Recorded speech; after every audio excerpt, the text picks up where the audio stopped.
Good morning, everyone. Myself, Dr. Jatin Chauhan, and I'm here to present on my topic, defense mechanisms. My moderator is Dr. Rasta.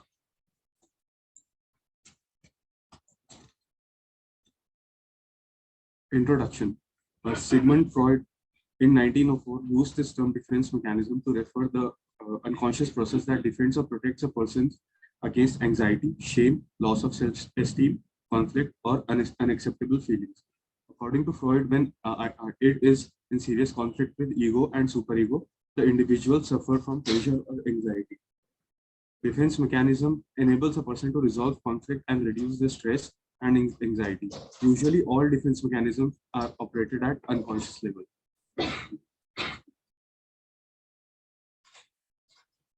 Definition.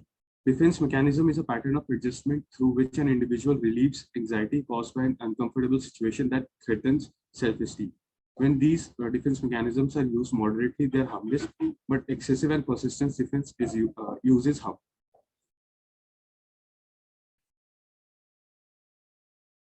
Classification of defense mechanisms according to Kaplan's and Sadek's synopsis of psychiatry. There are four broad headings: narcissistic psychotic defenses, immature defenses, neurotic defenses, and mature defenses. Beginning with narcissistic psychotic defenses. Projection: perceiving and reacting to unacceptable inner impulses and their derivatives as though they were outside the self. On a psychotic level, this takes the form of frank delusions about external reality, usually persecutory, includes both perception of one's own feeling and those of another with subsequent acting on perception, which is a psychotic paranoid delusion. Second is denial. Any person who refuses to face the reality, it protects the individual from shock of reality. Person unconsciously use this mechanism and this reaction is for some time. Denial is quite harmless if practiced in moderation, but can lead to serious difficulties in health and lifestyle if practiced in excess. For example, when someone very near and dear one in someone's family died, some people say, no, he is still alive.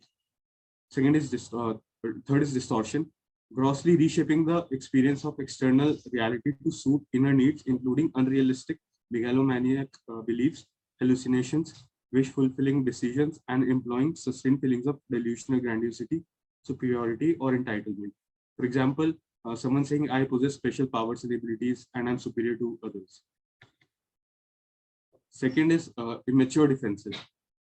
Immature defenses contains acting out, the direct expression of an unconscious wish or impulse in action to avoid being conscious of the accompanying effect. The unconscious fantasy involving objects is lived out and impulsively enacted in behavior. Tantrums and motiveless assaults and pleasureless promiscuity are typical examples.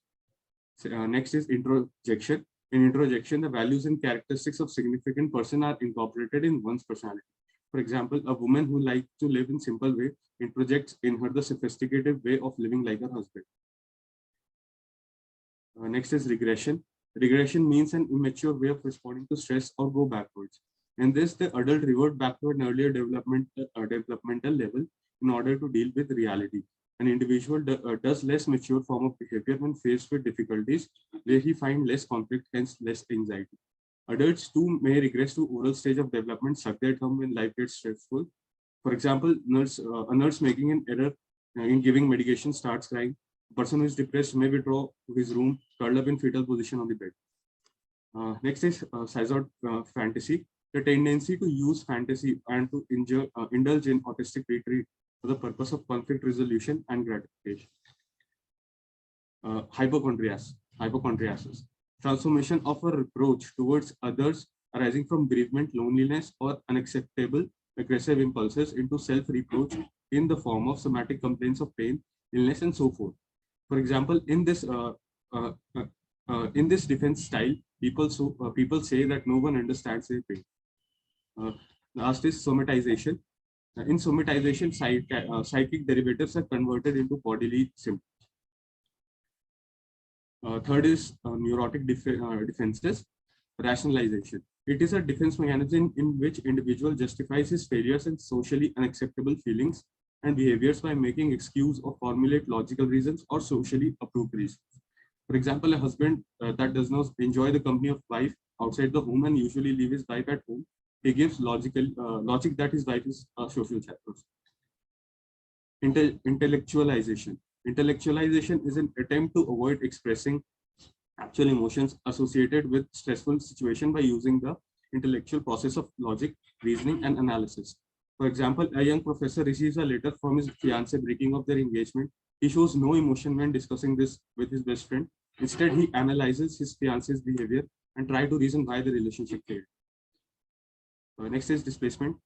In this defense mechanism, an unconsciously emotional feeling is transferred to a person or object who are less dangerous than those who initially aroused the emotion. An individual who is using displacement is unaware of this at the time, but later he can realize it. For example, a person who is angry with his boss cannot show it fear for losing the job, may fight with his wife on return from the office. Reaction formation. In this defense mechanism, the unacceptable real feelings are repressed and acceptable opposite feelings are expressed. It is defined as unconscious transformation of unacceptable impulses into exactly opposite attitudes, impulse, feelings, or behaviors. For example, women who actually dislike her mother-in-law hide her feelings by of always being nice to her. Dissociation. Dissociation is involuntary suppression of mental function from rest of the personality in a manner that allows the expression of forbidden unconscious impulse without having any sense of responsibility for actions. Example is partial amnesia. Last is mature defenses. In mature defenses, first is sublimation. It is a mechanism that causes channelization of socially unacceptable desires into acceptable form. In this mechanism, primitive impulses are transferred or directed to socially useful goals. For example, a teenage boy with a strong competitive and aggressive feelings become a football player. A young man who lost his lover may turn into write poetry about love. Humor permits the expression of feelings and thought without personal discomfort. For example, before execution of a person, firing squad leader offers the person a cigarette. He replies, "No thanks, I'm trying to quit." Suppression, conscious forgetting or postponement, the only conscious defense mechanism. For example, I would rather talk about my operation after the party. Altruism, getting pleasure from giving to others what the individual would have liked to receive. For example, a former alcoholic funding a rehabilitation center. My references are Kaplan's and Sadek's Synopsis of Psychiatry, 12th edition. Thank you.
Good morning, everyone. Myself, Dr. Ishani, and my topic of the presentation is Jean Piaget and cognitive development.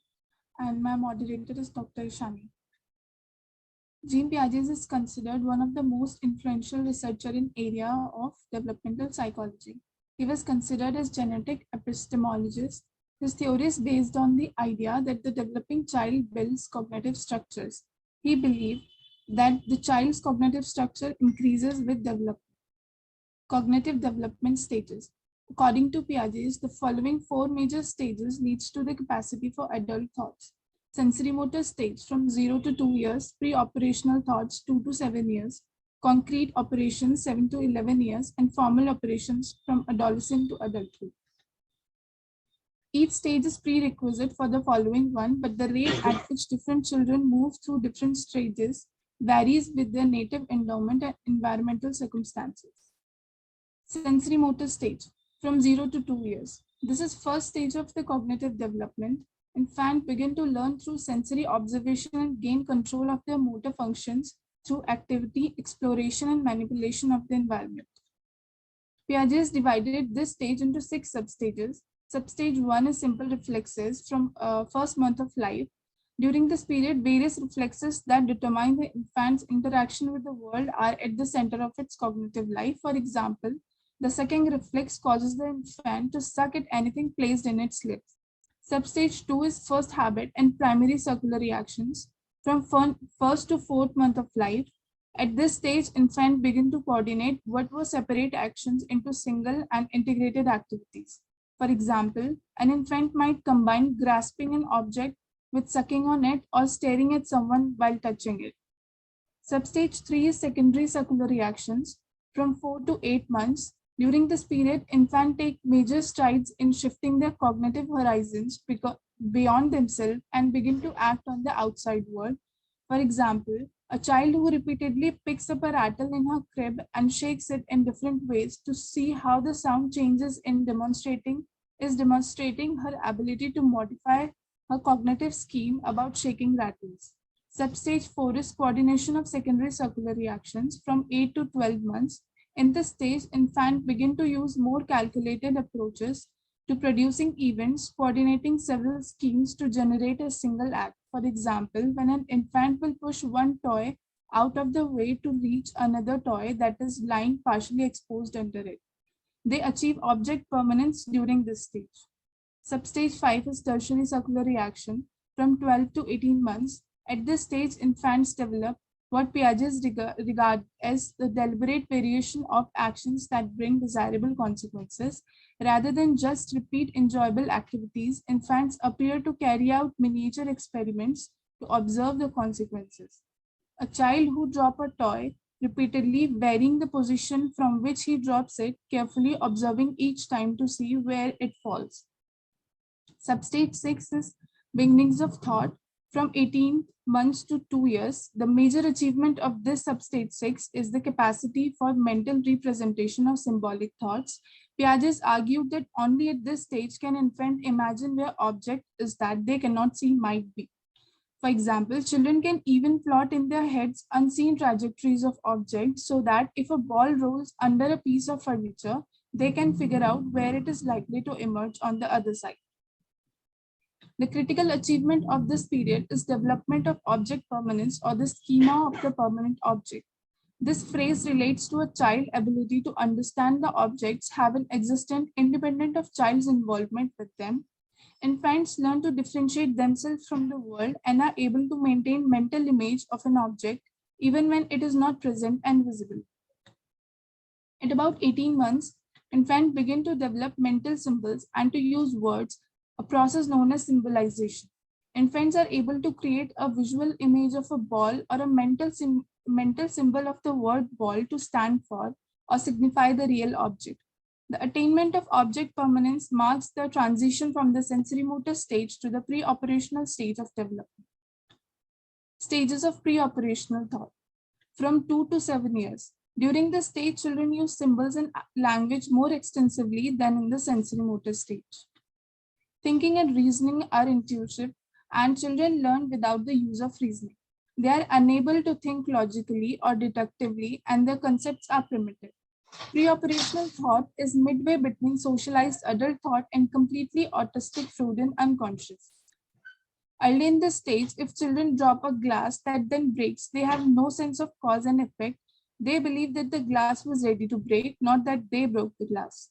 During this time, things are represented in terms of their function. For example, a child defines a bike as to ride and a hole as to dig. In this stage, children begin to use drawings in more elaborate ways.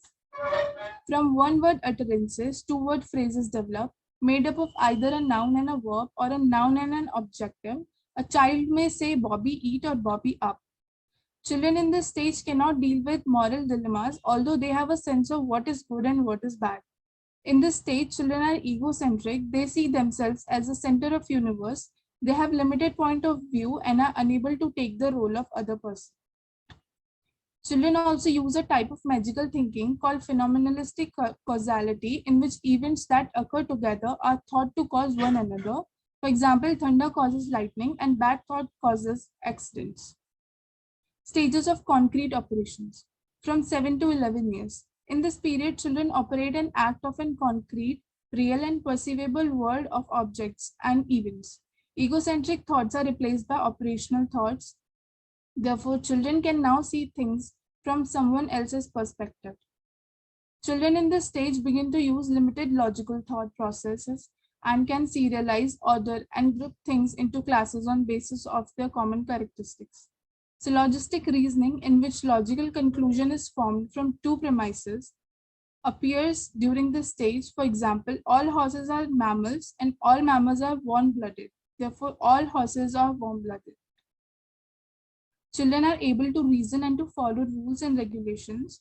Who become overly invested in rules may show obsessive compulsive behavior. Conservation is the ability to recognize that although the shape of objects may change, the objects still maintain or conserve other characteristics that enables them to be recognized as the same. For example, if a ball of clay is rolled into a long, thin sausage shape, children recognize that each form contains the same amount of clay.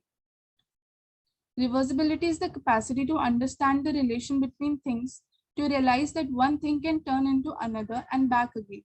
For example, ice and water. The most important sign that children are still in pre-operational stage is that they have not achieved conservation and reversibility. Stage of formal operations from 11 through the end of adolescence. This is so named because young persons thinking operate in a formal, highly logical, systematic, and symbolic manner. This stage is characterized by ability to think abstractly and to reason deductively and to define concepts. There is also the emergence of skills for dealing with permutations and combinations. Young persons can grasp the concept of probabilities. Adolescents attempt to deal with all the possible relations and hypotheses to explain data and events during this stage.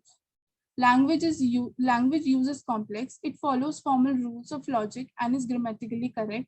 Abstract thinking is shown by adolescent interest in variety of issues, philosophy, religion, ethics, and politics. My reference is Kaplan and Sadok, Synapses Institute.